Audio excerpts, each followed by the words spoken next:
ShorecliffsStreetConstruction.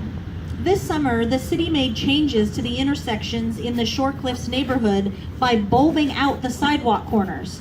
The explanation was to encourage children to walk to school by making the crosswalks shorter.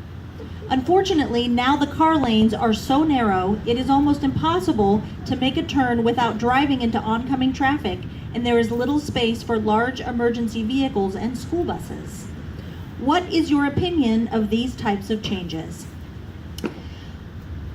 Public safety is incredibly important in San Clemente, and one of the reasons that the changes were made to this area of town was traffic calming.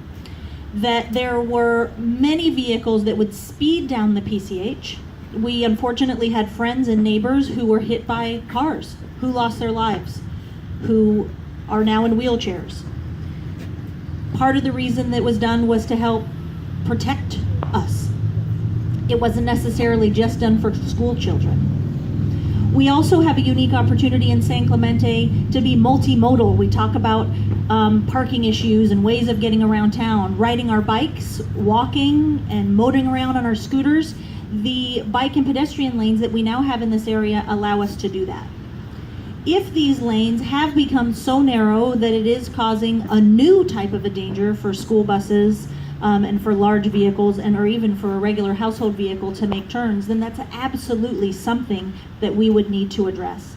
If these types of issues were brought forward to me as a council member, I would absolutely take them incredibly seriously. I would investigate them, work with the city staff as well as Caltrans to make any necessary tweaks.